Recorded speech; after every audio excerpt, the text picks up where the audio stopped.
Hay un tipo de terror que no necesita monstruos, ¿sabes? Ni sangre, ni sustos fáciles. Es otra cosa. Un terror, digamos, intelectual, de esos que se te meten en la cabeza y ya no se van. Pues bien, ese es el terror de Ambrose Bierce, un maestro en crear miedo solo con palabras, dejando siempre un reguero de dudas que es imposible resolver. Y es que, claro, esa es la pregunta clave en toda la obra de Bierce. Sus historias, mira, no van del susto fácil para nada. Lo que hacen es meterte de lleno en un misterio, pero un misterio tan denso que al final lo que da miedo de verdad es precisamente eso, que no haya ninguna explicación.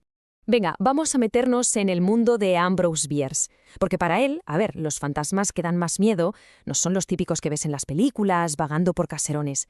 ¿Qué va? Los peores, los de verdad, son los que se te meten dentro, en tu propia cabeza, y no paran de preguntarte, oye, ¿y si todo esto que estás viendo en realidad no existe? Vale, primera parada, su gran especialidad. Y es que Bierce es un auténtico maestro en jugar con esa línea súper fina que separa lo sobrenatural del colapso mental. La dibuja y justo cuando crees que la ves, ¡jas!, la borra y te deja ahí, a solas con la duda. A ver qué da más miedo, un fantasma de verdad o una mente que se está haciendo pedazos. La historia empieza con una premisa que nos suena a todos, ¿a que sí? Tenemos a un periodista, Henry Saylor, que tiene que hacer el típico reportaje, pasar una noche en una casa encantada, la famosa Casa Roscoe. Un trabajito, en teoría, fácil para un tipo cínico que solo quiere su exclusiva. Pero claro, lo que pasa ahí dentro es que no hay palabras para describirlo. Empieza con ruiditos, ya sabes, unos pasos en el piso de arriba. Y de repente, la cosa se va de madre. De un momento a otro, el tío se encuentra con una cabeza humana en las manos. Una cabeza decapitada, mientras un montón de espectros se la lían a patadas por toda la habitación, bailando en una especie de fiesta macabra y demencial. Y aquí, justo aquí, es donde viene el golpe de Bierce. Porque a la mañana siguiente llega su jefe y le pregunta, «Bueno, ¿qué? ¿Qué has visto?» Y Saylor, después de haber vivido una pesadilla, va y le suelta, con una calma que hela la sangre, absolutamente nada. Y ya está. Silencio. ¿Por qué? ¿Está intentando no volverse loco? ¿O es que lo que vio fue tan horrible que su mente simplemente lo borró? No lo sabemos. Y ojo, que este patrón se repite una y otra vez en sus cuentos. Pasan los otros huéspedes, por ejemplo. Un tipo se despierta y su habitación de hotel está llena de cadáveres. Sale corriendo, muerto de miedo, y se da cuenta de que el hotel es en realidad un hospital en ruinas y que el portero que le atendió tan amablemente, pues llevaba semanas muerto. Es que es así.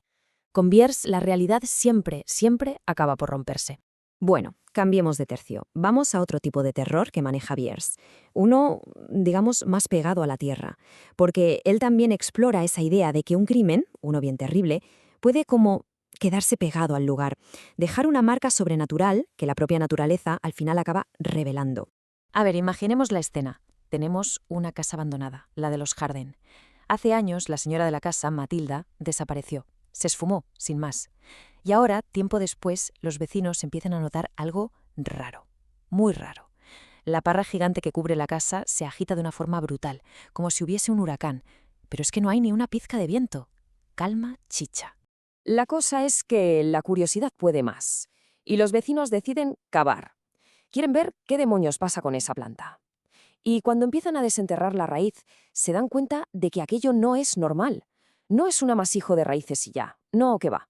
Lo que sacan de la tierra es una forma.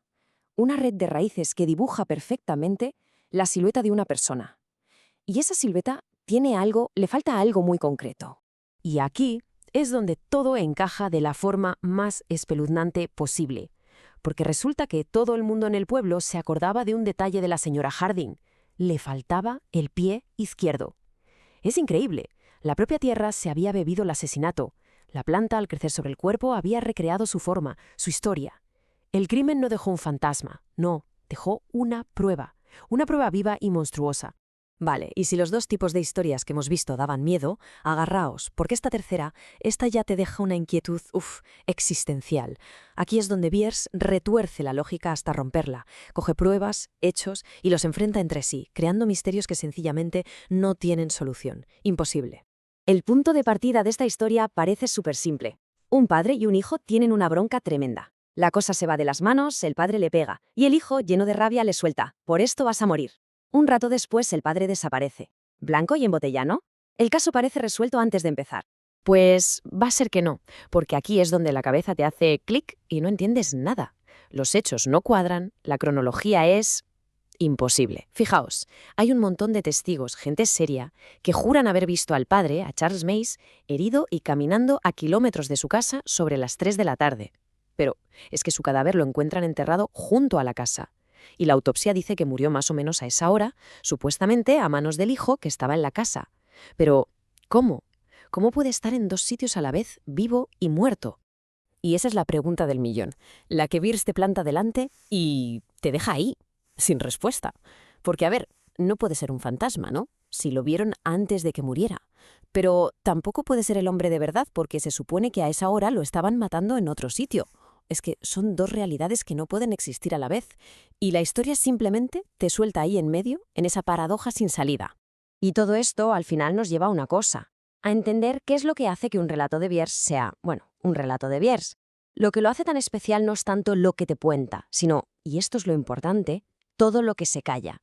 Su estilo, en sí mismo, ya es una herramienta de terror. Un final a lo Bierce, por llamarlo de alguna manera, es una mezcla de varias cosas. Primero, los finales son súper abruptos, te dejan colgado, a menudo con una ironía que es hasta cruel. Nunca jamás te da una respuesta fácil, te obliga a quedarte dándole vueltas a la cabeza. Y todo esto viene de una visión del mundo muy cínica, ¿no? Como si el universo fuera un sitio donde la lógica da igual y las cosas horribles pues simplemente pasan. Sin más, sin porqués y sin un final bonito. Y de hecho, hay una cita que lo clava, que lo resume todo. Cuando en sus historias los policías o los jueces se topan con algo que no entienden, ¿qué hacen? Pues lo zanjan con un «fue un castigo de Dios» y a otra cosa. Es la forma que tiene Bierce de reírse un poco y de decirnos, mirad, a veces es que no hay explicación. Y ya está. Y hay que aprender a vivir con eso. Y con esto llegamos al final. La genialidad de Ambrose Bierce, creo, está justo ahí, en entender que el terror de verdad no es tener claro que hay un monstruo en el pasillo. No, el terror de verdad es la duda.